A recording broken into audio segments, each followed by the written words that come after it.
Hey guys, in this video we are going to see how we have used streams in our website, and this is the option for streams and hooks.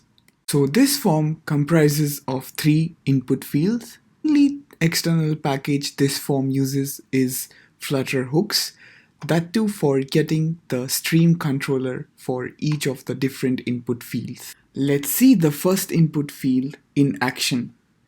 So this field accepts anything except input if empty. So as you see, the input gets empty, so it gives us this error message of invalid input and also disabling this button. So things to note: this dynamic validation of input is done via the StreamTransformer class, which is a feature in Dart itself.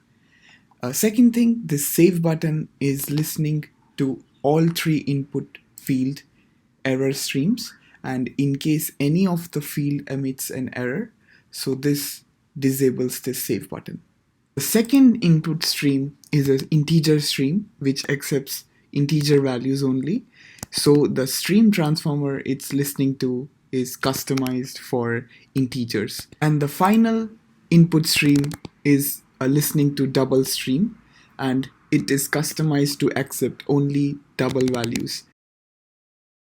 Finally, let's see the entire form in action.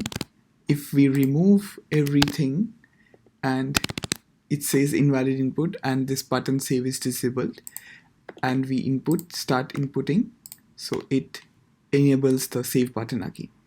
That's it from this video, guys. If you like this video, comment, subscribe, and in case you find my articles helpful, you can pass me a coffee. Thank you.